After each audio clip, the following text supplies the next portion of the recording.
12వ వచ్చిన భాగాన్ని చదువుకుందాం. యోబు గ్రంథము 22వ అధ్యాయము 12వ వచ్చిన భాగాన్ని చదువుకుందాం. దయచేసి సహోదరులు దైవ గ్రంథాన్ని చదవగలిగినటువంటి సోదరులు సహాయం చేయవలసిందిగా ప్రేమతో తెలియజేస్తూ ఉన్నాం.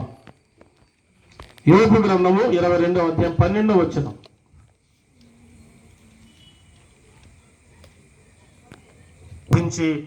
వేడుకొనుచున్నాం పరమ తండ్రి, ఆమేన్. ప్రియమైన వాళ్ళారా, దైవ గ్రంథములో ఈ సంగతులు ఆలోచిస్తూ ఉంటుండగా దేవుడు ఏమై ఉన్నవాడు అనే సందర్భాన్ని మీకు తెలియచేస్తూ ఉన్నాము. యోబు గ్రంథము 22:12 ఏం చదువుకున్నామంటే, దేవుడు ఆకాశమంతా మహోన్నతుడు అని మనం చదువుకున్నాం.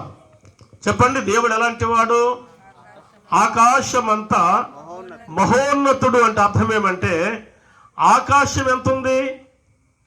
ఆకాశం ఎంత ఉంది? ఆకాశాన్ని కొలవగలిగిన వారు ఉన్నారా? ఆకాశం యొక్క అంచులు చూడగలిగిన వారు ఉన్నారా? ఆకాశం యొక్క వైశాల్యం ఎంతో గ్రహించగలిగిన వారు ప్రపంచంలో నేటి వరకు లేరు అని మనం గమనిస్తాం. భూమి యొక్క వైశాల్యాన్ని కొంతవరకు గమనించగలిగారు, కానీ ఆకాశం యొక్క వైశాల్యం అనగా దానికి విస్తరణ, దానికి పరిపూర్ణత ఎవరు ఈ నేటి వరకు కొలతలు వేసిన గారు కానీ అంచనా చెప్పిన వారు కానీ లేరు అని మనం గమనిస్తున్నాం. అలా అయితే ఇంత ఉన్నతమైన ఆకాశాన్ని గురించి మనం ఆలోచిస్తుండగా, మరి దేవుడు ఎంతటి వాడు? దేవుడు ఎలాంటి వాడు అని అంటే, ఆకాశమంతా చెప్పాలి మహోన్నతుడు అనే మాట రాయబడింది. అంటే ఆకాశం ఎంత ఉందో దాన్ని మనం కొలవలు వేయలేము, కానీ ఆకాశము కంటే ఉన్నతుడు ఆయన. కనుక ఇక్కడ రాయబడింది ఆకాశమంతా మహోన్నతుడు అని మనం చూస్తూ ఉన్నాం. అపోస్తల కార్యముల గ్రంథం చూడండి, 7వ అధ్యాయము 50వ వచ్చిన భాగాన్ని చదువుకుందాం. అపోస్తల కార్యముల గ్రంథం 7వ అధ్యాయము 50వ వచ్చిన భాగాన్ని చదువుకుందాం.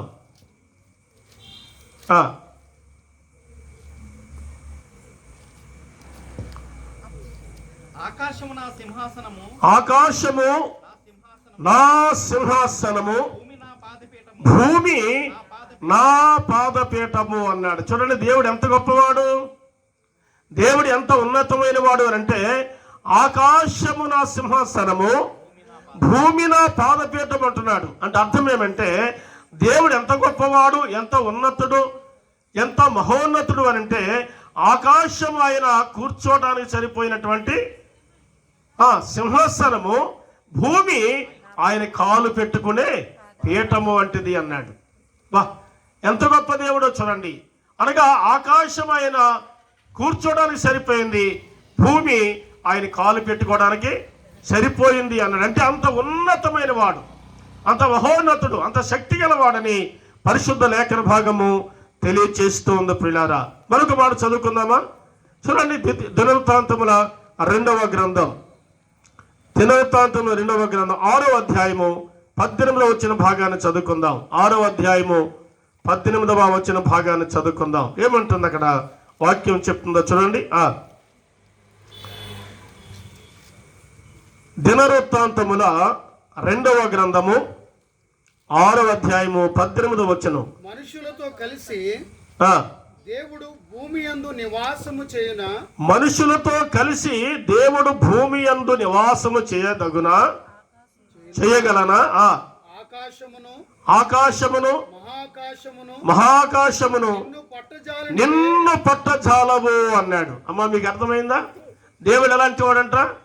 ఆకాశము మహాకాశములు నిన్ను పట్టజాలం అంటే అర్థం ఏంటంటే, ఎంత ఉన్నతమైన వాడో చూడండి. ఇప్పుడు మనకు కనిపించే ఆకాశం ఉందా? ఈ ఆకాశము, మనకు కనిపించే ఆకాశము, ఇంకా పైన మరొక ఆకాశము, మరొక ఆకాశము, సహజంగా 7 ఆకాశములు ఉన్నవి అంటారు. వాస్తవానికి 7 ఆకాశములు అవునో కాదో నాకు తెలియదు, కానీ అసలు మనం వెళుతూ ఎంతకాలం వెళుతూ ఉన్నా ఆకాశం అంచులకు చేరుకోలేము, అంత ఉన్నతమైనది ఏ చెప్పండి? ఆకాశం అంటే. ఇప్పుడు మనకు కనిపించే ఆకాశముగా మేఘాలు పైకి మనం వెళ్ళినట్లయితే ఆ మేఘాలు పైనుండి పైకి చూస్తే అంత నీలమయం, నీలు రంగులో మనకంతా కూడా నీలమయముగా కనిపిస్తుంది. ఆ పైనుంచి క్రిందకి చూస్తే మేఘాలు, తెల్లటి మేఘాలు కనిపిస్తాయి. ఇంకా మనం కిందకి చూడగలిగితే ఇక భూమి ఏది కూడా మనకి కనిపించదు, అది విమానంలో వెళితే. కనుక ప్రియులారా గమనించండి, దేవుని యొక్క వైశాల్యం ఎంత గొప్పదో చూడండి. దేవుడు ఎంతటి మహోన్నతుడు అనంటే ఆకాశమంతా ఉన్నతుడు. ఆకాశము నా సింహాసన, భూమి నా పాదపీఠమని చలవిచ్చిన దేవుడు. ఆ మాత్రమే కాకుండా ఇక్కడ మనం చూస్తున్నాము దినవృత్తాంతముల గ్రంథంలో కదండి 6:18 ఏమన్నాడు అక్కడ. ఆ మాట మళ్ళా చదువుకుందాం చూడండి. మనుషులతో కలిసి దేవుడు భూమి యందు నివాసము చేయన వినండి, ఆకాశమును మహాకాశమును నిన్ను పట్టజాలం అంటే ఆకాశ మహాకాశముల కంటే ఉన్నతుడు. ఆకాశమంత దేవుడు కాదు, ఆకాశ మహాకాశముల కంటే ఉన్నతుడు.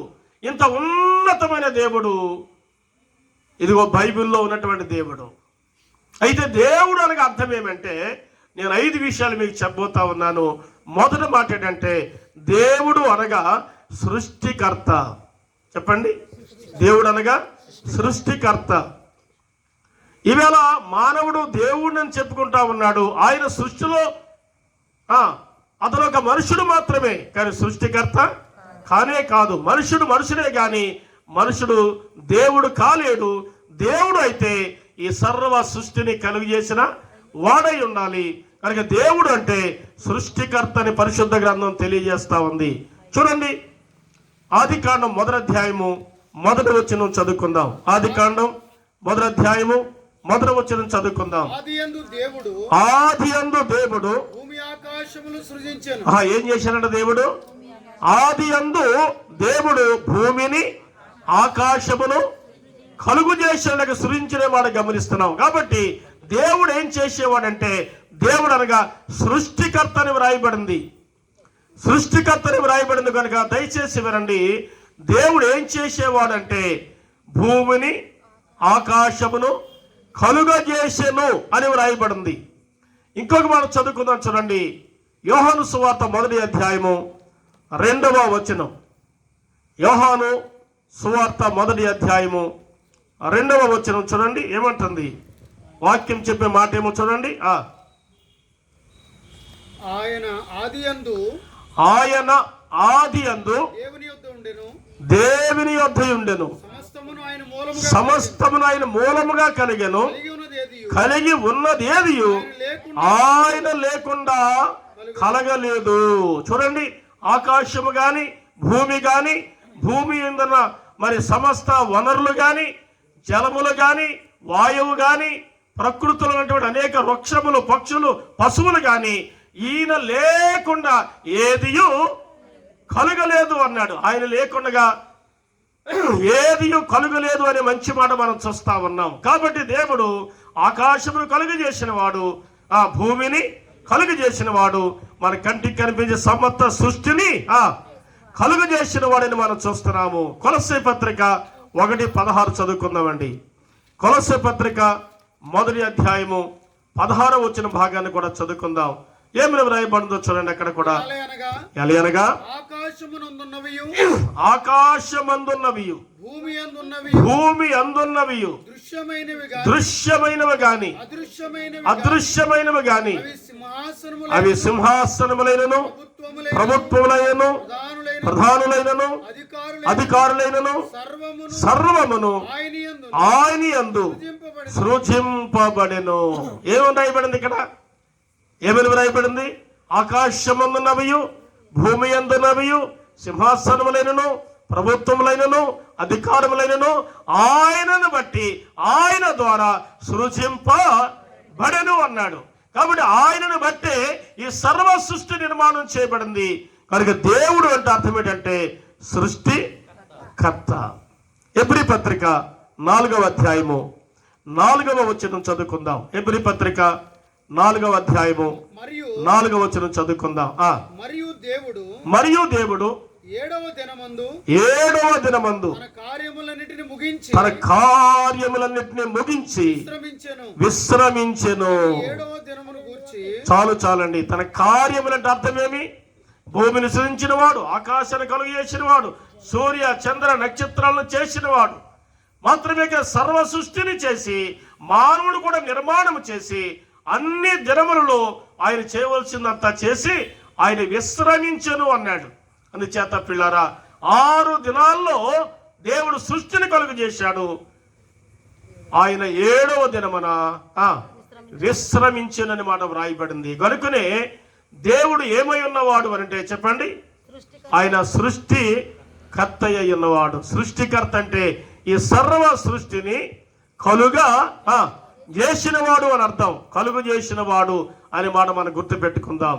కాబట్టి ఈవేళ చెలిస్తున్న మానవులైన మనల్ని కూడా ఆయన నేల మంటితో నరుని నిర్మించను అన్నాడు.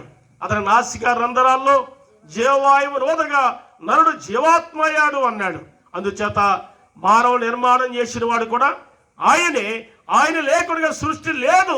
సృష్టి అంతటికీ ఆయన ఆది అయి ఉన్నాడు. ఒకే మాటలో చెప్పాలంటే దేవుడు అనగా సృష్టి కర్త అయి ఉన్నాడు. అది మొదటి మాట. రెండవదిగా దేవుడు అనగా ఏమై ఉన్నవాడు అని మనం ఆలోచన చేస్తే దేవుడు అనగా పరిశుద్ధుడై ఉన్నవాడు. చెప్పండి, ఎవరట? దేవుడు అనగా పరిశుద్ధుడై ఉన్నవాడు. కామ క్రోధ లోభ మోహ మదమత్సరములు కలిగిన వాడు, అరిషద్ గుణాలు కలిగిన వాడు దేవుడు కాలేడు. మన వంటి రక్తమాంసములు కలిగిన వాడు, మన వంటి పాపేచ్చులు కలిగిన వాడు దేవుడు కాలేడు. దేవుడు ఎవరంటే పాపము లేనివాడు. చెప్పండి, పరిశుద్ధుడు. పరిశుద్ధ పరిశుద్ధ పరిశుద్ధ ప్రభువా వరాదూత లైనానిల్ వార్నింప. దేవుడు ఎవరట? పరిశుద్ధుడని పరిశుద్ధ గ్రంథమైన బైబిల్ తెలియజేస్తా ఉంది. చూడండి, యెహోషువ గ్రంథం 24వ అధ్యాయము 19వ వచన భాగాన్ని చదువుకుందాం. యెహోషువ గ్రంథం 24వ అధ్యాయము 19వ వచన భాగం చదువుకుందాం. ఏమని వ్రాయబడింది?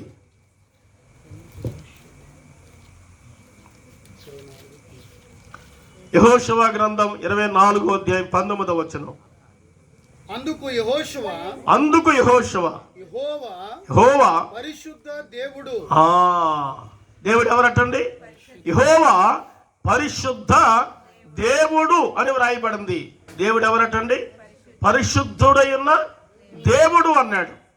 అలా అయితే దేవుడు ఏమి లేనివాడు, పాపము లేనివాడు, పాపము ఎరగనివాడు, పాపము చెయ్యనివాడు, పాప లక్షణాలు కలిగిన వాడు కాదు. కానీ దేవుడు అనగా అర్థం ఏంటంటే పరిశుద్ధుడు అని మాట వ్రాయబడింది.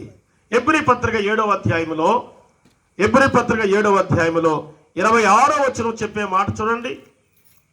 ఎబ్రీ పత్రిక 7వ అధ్యాయము 26వ వచనం చెప్పే మాట చదువుకుందాం.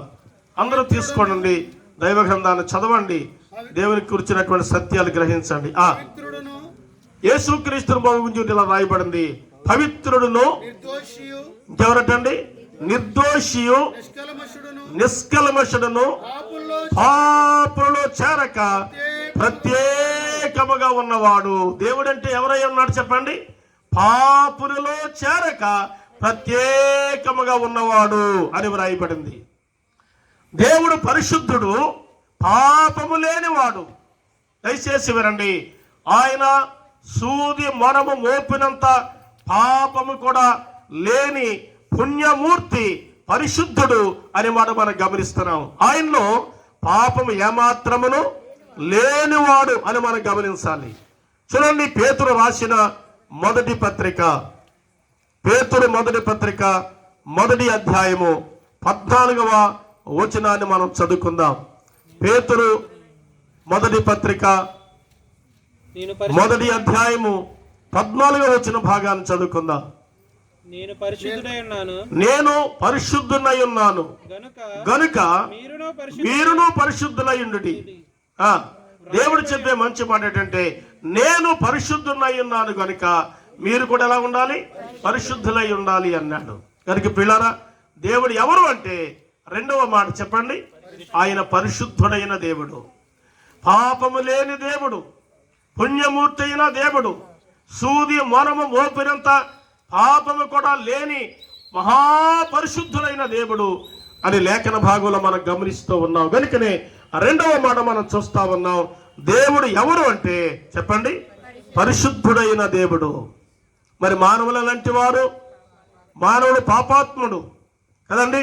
జన్మములో పాపముంది, జీవితములో పాపముంది, నడకలో పాపముంది, పడకలో పాపముంది, కంటిలో చూపు ద్వారా పాపం, కానీ మానవుడి యొక్క తలంపుల ద్వారా పాపము, అంతరంగంలో పాపము, నిలువెల్లా మనుషుడు ఏమై ఉన్నాడంటే పాపాత్ముడై ఉన్నాడు. అందుకనే లోకంలో సామెత మనం చూస్తాం కదండి, తేలికి తోకలో విషం ఉంది, పామికి పంటలో విషం ఉంది, నరునికి నిలువెల్లా విషమే కదరా అన్నారు.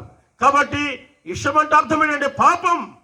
మనుషుడు పాపము చేస్తూ ఉన్నాడు. పాపానికి సహనం ఏంటంటే బూతులాడుట, అబద్ధమాడుట, తాగుట, మోసగించుట, వ్యభిచరించుట, దొంగిలించుట, ఇవన్నీ పాపములే. అన్నీ లేకపోయినా కొన్నన్నా ఉన్నాయి, కొన్ని లేకపోయినా ఒకటన్నా మానవ యొక్క జీవితంలో ఉన్నది. కనుకనే మానవుడు ఎవరంటే చెప్పండి, పాపాత్ముడు అని మనం గుర్తుపెట్టుకుందాం. కనుక రెండు విషయాలు మనం చూడగలిగాం. ఒకటి, దేవుడు అనగా అర్థం ఏంటంటే సృష్టికర్త. రెండవది, దేవుడు అనగా అర్థం ఏంటంటే పరిశుద్ధుడై ఉన్నవాడు.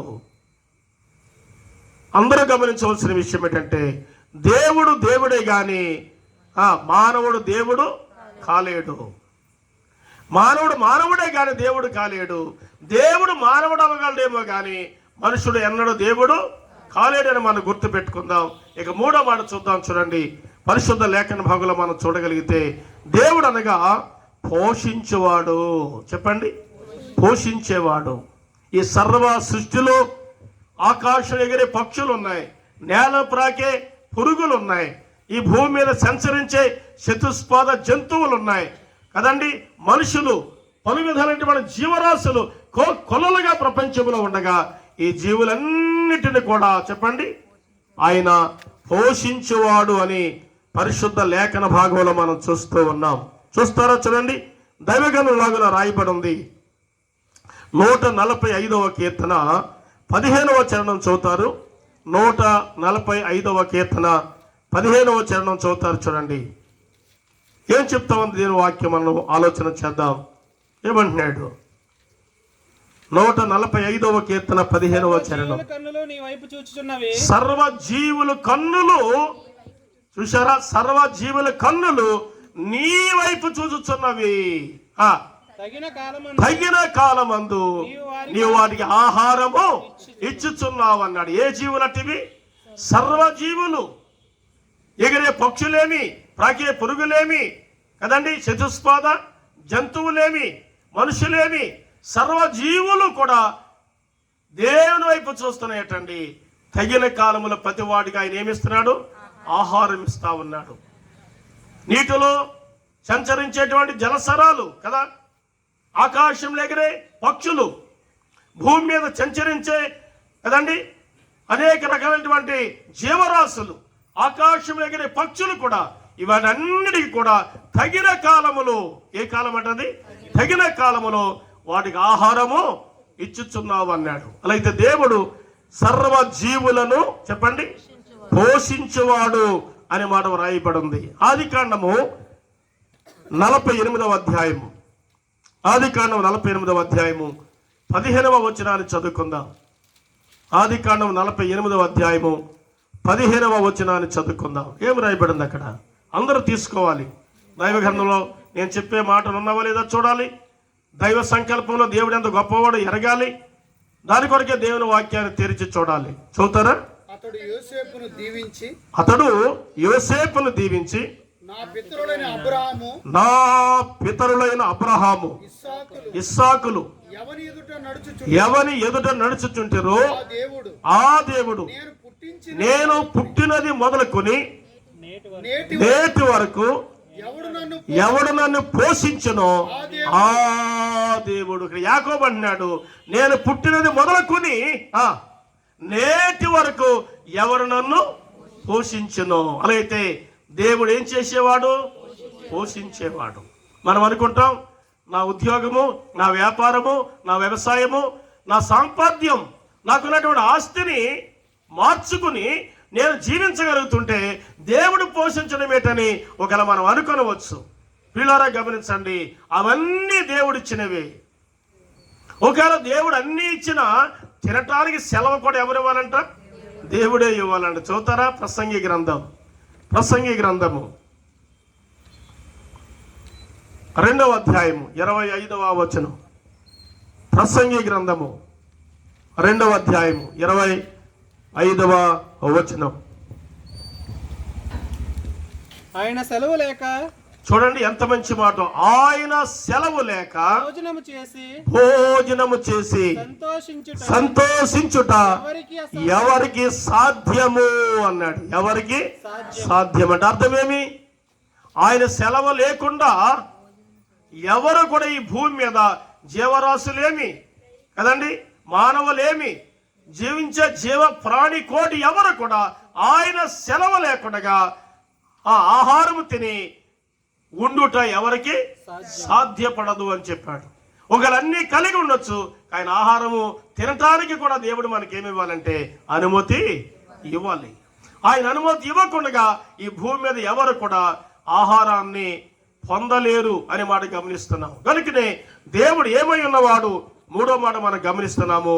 3వదిగా దేవుడు ఏమై ఉన్నవాడంటే ఆయన పోషించేవాడు అని మాట మనం చూస్తున్నాం. మొదటి మాట చెప్తారా? ఆయన సృష్టికర్త ఉన్నవాడు. దేవుడు అనగా సృష్టికర్త. 2వదిగా దేవుడు అనగా పరిశుద్ధుడు. 3వదిగా దేవుడు అనగా పోషించేవాడు. పిల్లలు వినండి, సర్వజీవుల్ని పోషించేవాడు. మనకు ఆస్తి ఐశ్వర్యాలు ఉన్నా వాటన్నిటినీ మనం మార్చుకుని తినడానికి తినే సమయానికి కూడా ఆజ్ఞ ఎవరివ్వాలి? సెలవు ఎవరివ్వాలి? ఆయన సెలవిస్తేనే కానీ అవి మనం భుజించలేమనే మాట కూడా లేఖనాల్లో మనం జ్ఞాపకం చేసుకుంటా ఉన్నాం.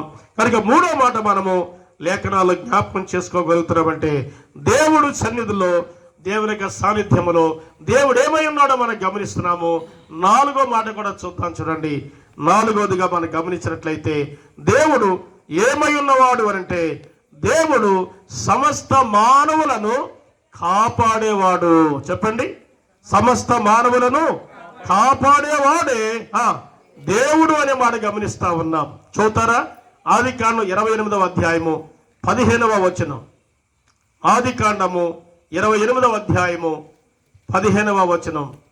అందరూ తీసుకురండి, అందరూ వాక్యాన్ని చదువుతూ వినండి. ఇదిగో నేను నీకు తోడయుండి నీ వెళ్ళు ప్రతి స్థలమందును యాకోబుతో దేవుడు చెప్తున్నాడు, నీ వెళ్ళే ప్రతి స్థలమందు కూడా నేను నిన్ను ఏం చేస్తాను? కాపాడుచు. అమ్మా, దేవుడు ఏం చేసేవాడు? కాపాడేవాడు. ఎవరిని కాపాడుతాడంటే ఆపదలో ఉన్నవారిని, అవసరతలో ఉన్నవారిని, అక్కర్లో ఉన్నవారిని, కొదువులో ఉన్నవారిని, ప్రమాదంలో ఉన్నవారిని, నష్టానికి జోగాడుతున్న వారిని కూడా దేవుడు ఏం చేస్తాడంట? కాపాడేవాడు. ఆయన కాపాడే దేవుడు అని పరిశుద్ధ లేఖన భాగం తెలియచేస్తా. ఈ రాత్రికాల సమయంలో దేవుడు ఏం చేసేవాడు లేక దేవుడు ఏమై ఉన్నవాడు అని మనం ఆలోచన చేస్తే దేవుడు ఆయన సృష్టికర్త ఉన్నవాడు, దేవుడు పరిశుద్ధుడై ఉన్నవాడు, దేవుడు పోషణకర్త ఉన్నవాడు, 4వదిగా దేవుడు కాపాడేవాడు అని మనం చూస్తున్నాం. చదువుతారా? 121వ కీర్తన 3వ చరణాన్ని చదువుకుందాం. 121వ కీర్తన 3వ చరణం చదువుతున్నా. చూడండి, ఆయన నీ పాదముల తొట్టులనియ్యడు. వినండి, నిన్ను కాపాడువాడు కునికడు, ఇశ్రాయేలుని కాపాడువాడు కునికడు, నిద్రపోడు. అమ్మా, తల్లి తన బిడ్డను మెలకుగా ఉన్నంత సేపు మాత్రమే కాపాడుతుంది. అవునా కాదా చెప్పండి?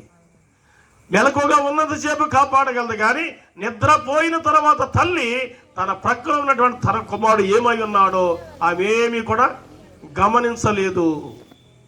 కానీ తల్లి, బైబిల్ అందుకే చెప్పేది ఏమంటే, కన్న తల్లి తన కన్న బిడ్డను మరుచునా, ఒకవేళ వారైనా మరుచుదురేమో కానీ నేను ఎన్నడూను మరవను అన్నాడు. మరువని దేవా మా యేసు ప్రభువా, మరువను దేవా మా యేసు ప్రభువా, వేకువనే వెదకిద దేవా, వేకువనే వెదకిద దేవా, మరువను దేవా మా యేసు ప్రభువా.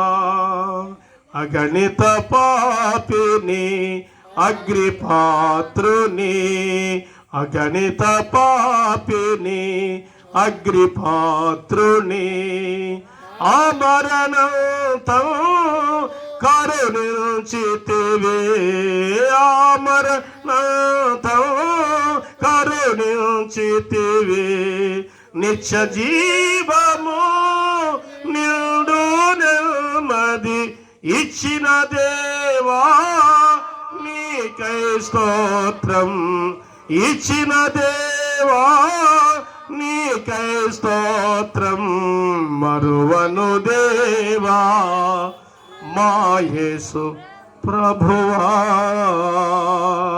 దేవుడు ఎవరటండి? తల్లి అయినా మరుచునేమో కానీ నేను ఎన్నడూ మరవను, ఆయన ఎన్నడూ మరవను అని మాట్లాడుతా ఉన్నాడు. చూడండి, ఇక్కడ ఇశ్రాయేల్ని కాపాడువాడు కునికడు నిద్రపోడు అన్నాడంటే, ఆయన కునికాక నిద్రపోక ఎల్లప్పుడు కూడా మనల్ని కాపాడుతూ ఉన్నవాడు. ఆయన కునికాక నిద్రపోక ఎల్లప్పుడూ కాపాడుతున్నవాడు గనుక దేవుడు అనగా అర్థం ఏంటంటే కాపాడేవాడు. ప్రమాదాలు పడకుండగా, నష్టానికి గురి కాకుండా, మరణానికి అప్పగించబడకుండా అనేక పర్యాయములు ఆయన మనల్ని కాపాడేవాడిగా ఉన్నాడు అనే మాట మనం గమనిస్తున్నాము. పిల్లరా వినండి, 5వ మాట నేను చెప్పబోతా ఉన్నాను. దేవుడు అనగా ఏమై ఉన్నవాడు అని మనం ఆలోచన చేస్తే చూడండి, దేవుడు అనగా ఏమై ఉన్నవాడు అని అంటే రక్షకుడై ఉన్నవాడు. చెప్పండి, రక్షకుడై ఉన్నవాడు. మనకి రేపు మనం పాడుతాం కదండి, రక్షించిన ఓ దేవా శిక్షింపగమము నీవు, కరుణించి నీ కృపలో కాపాడిన మా దేవా, కాపాడిన మా దేవా. ఏంటంటే ఈయన రక్షించే దేవుడు, రక్షించే దేవుడు. రక్షణ ఎవరికి అవసరం? రక్షణ ఎవరికి అవసరం అంటే శిక్షలో ఉన్న వారికి రక్షణ అవసరం, ప్రమాదంలో ఉన్న వారికి రక్షణ అవసరం. చూడండి, ఒక ఇల్లు కాలిపోతా ఉంది, లోపల ఎవరో ఉన్నారు, వారిని ఏం చేయాలంటే ఇప్పుడు రక్షించాలంటే ఎవరు కావాలి? రక్షించేవాడు కావాలి. ఎవరైతే రక్షిస్తారో ఆ వ్యక్తి ఆ విషయంలో రక్షకుడు. ఒక వ్యక్తి ఊబిలో దిగబడిపోయాడు కదా, ఆ వ్యక్తిని రక్షించేవాడు కావాలి. అలా అయితే ప్రపంచంలో మానవులందరూ కూడా పాపములో ఉన్నారు. పాపంలో ఉన్న వారిని రక్షించే రక్షకుడు కావాలి. కనుక దేవుడు ఎవరంటే చెప్పండి, రక్షించేవాడు. చూడండి, దానియేలు గ్రంథం 3వ అధ్యాయము 17వ వచనం చదువుకుందాం. దానియేలు గ్రంథము 3వ అధ్యాయము 17వ వచనాన్ని చదువుకుందాం. దానియేలు గ్రంథం 3వ అధ్యాయం 17వ వచనం.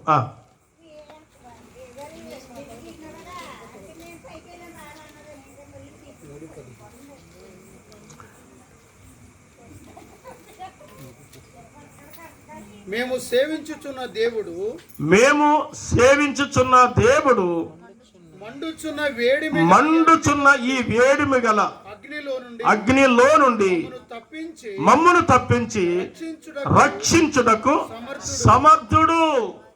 ఈ మాట వినండి, దేవుడు అనగా ఎవరట? దేవుడు రక్షించేవాడు కనుక రక్షించుటకు ఆయన సమర్థుడు అన్నాడు. సమర్థుడు కనుక రక్షించడానికి సమర్థుడు దేవుడు. ఈ రాత్రి కాల సమయంలో గమనించండి, సామర్థ్యము కలిగిన వాడు కదండి, సామర్థ్యత కలిగిన వాడు ఎవరంటే దేవుడు. దేని కొరకంటే రక్షించుటకు సామర్థ్యము కలిగిన వాడు. ఈ వేడిమి గల అగ్నిగుండములో నుండి రక్షించుటకు మా దేవుడు సమర్థుడని వాడు గమనిస్తున్నాం. కనుక దేవుడు ఎవరంటే రక్షించుటకు సమర్థుడు, సామర్థ్యము కలిగిన వాడు అనే మాట మనం చూస్తున్నాం. చూడండి, యెషయా గ్రంథము 59వ అధ్యాయము మొదటి వచనాన్ని చదువుకుందాం. యెషయా గ్రంథము 59వ అధ్యాయము మొదటి వచనాన్ని చదువుకుందాం. అందరూ గ్రంథాన్ని తీసుకోండి, సంగతులు చూస్తూ చదువుతూ వినండి. రక్షింపక నేరకయుండునట్లు, వినండి, రక్షింప నేరకయుండినట్లు యెహోవా హస్తము కొరస కాలేదు. నేరకయుండినట్లు ఆయన చెవులు బంధము కాలేదు. పిల్లారా వినండి, రక్షింప నేరకుండినట్లు యెహోవా హస్తము కొరచ కాలేదు అన్నాడు. అలా అయితే ఆయన ఎంత పొడవైన చేతులు కలిగిన వాడంటే ఆకాశము నుండి చేతులు చాపి భూమి మీద నిన్ను ప్రమాదములో నుండి చెప్పండి కాపాడగలిగినటువంటి దేవుడు. రక్షింప నేరకినట్లు ఆయన చేతులు కొరచ కాలేదంటే చిన్న చేతులు కాదు అని దాని అర్థం. దేవుడు ఎంతటి వాడు? ఆకాశమంతా ఉన్నతమైన మహోన్నతుడు. అంతటి మహోన్నతుడు తన చేయిని చాపి ఎంత దూరంలో ఉన్న నిన్ను నన్ను ప్రమాదము నుండి తప్పించగలిగిన శక్తి కలిగిన వాడు అనే మాట ఇక్కడ మనం చూస్తున్నాము. దేవుడు ఏమై ఉన్నవాడంటే రక్షించుటకు సమర్థుడై ఉన్న దేవుడు అన్నాడు. తిమోతి మొదటి పత్రిక 1వ అధ్యాయము 15వ వచనం మనం చదువుకుందాం. తిమోతి మొదటి పత్రిక 1వ అధ్యాయము 15వ వచనాన్ని చదువుకుందాం. ఏమని వ్రాయబడిందో చూడండి. పాపులను రక్షించుటకు క్రీస్తు యేసు లోకమునకు వచ్చెను. అమ్మాయి వినండి, యేసు ప్రభు ఎందుకు వచ్చాడు ఈ లోకానికి? మత స్థాపన కొరకు కాదు, మతాన్ని బోధించడానికి కాదు, ఈ భూమి మీద ఏదో ఒక మత సిద్ధాంతాలను ఉంచి వెళ్ళటానికి కాదు. యేసు ప్రభు ఎందుకు ఈ లోకానికి వచ్చాడు అంటే పాపులను రక్షించడానికి. దేవుడు ఎందుకు ఈ లోకానికి మనుషుడిగా వచ్చాడంటే చెప్పండి, పాపులను రక్షించడానికి. అట్లయితే ఒక మాట వినండి, పాపులంటే ఎవరు? పాపులంటే ఎవరు? వారు ఏ దేశానికి చెందినవారు, ఏ గ్రామానికి చెందినవారు, వారు నల్లవారా తెల్లవారా, వారు ఉన్నవారా లేనివారా, ధనవంతులా పేదవారా, విద్యావంతులా లేక పామరులని గమనిస్తే పరిశుద్ధ గ్రంథము తెలియజేసిన మంచి మాట ఏమంటే చూడండి, రోమిలికి రాసిన పత్రిక 3వ అధ్యాయము 23వ వచనం చదువుతున్నారు. 3వ అధ్యాయము 23వ వచనం చదువుతున్నారు చూడండి. ఏ భేదము లేదు, అందరూ పాపము చేసి దేవుడు అనుగ్రహించే మహిమను పొందలేకపోతున్నారు. అమ్మయ్యా వినండి, ఏ భేదము లేదంటే అర్థమేమి? అమ్మా, ఏ భేదము లేదంటే అర్థం ఏంటంటే కుల భేదము లేదు, వర్గ భేదము లేదు, దేశ భేదము లేదు, ప్రాంతీయ భేదము లేదు. అమ్మ అయిపోయింది. కనుక ఏ భేదము లేదంటే ఈ భూమి మీద రకరకాల భేదాలు ఉన్నాయి. ఉన్నవారు లేనివారు అని, విద్యావంతులు పామరులు అని కదండి, నల్లవారు తెల్లవారు అని ఈ భేదాలు ఉన్నవి. కానీ పాపము చేయటములు ఏమి లేదట, భేదము లేదు. కారణం ఏమి? ఏ భేదము లేదు, అందరూ పాపము చేసి దేవుడు అనుగ్రహించి మహిమను పొందలేకపోతున్నారు అన్నాడు. పిల్లారా వినండి, పాపం చేసిన మానవుడు ఈ భూమి మీద నివసిస్తుండగా పాపంలోనే పుట్టి పాపంలోనే జీవించి అదే పాపంలో చనిపోయినట్లయితే పాపానికి వచ్చే శిక్ష ఆరని అగ్ని, తీరని బాధ భరించలేడు, సహించలేడు, వహించలేడు.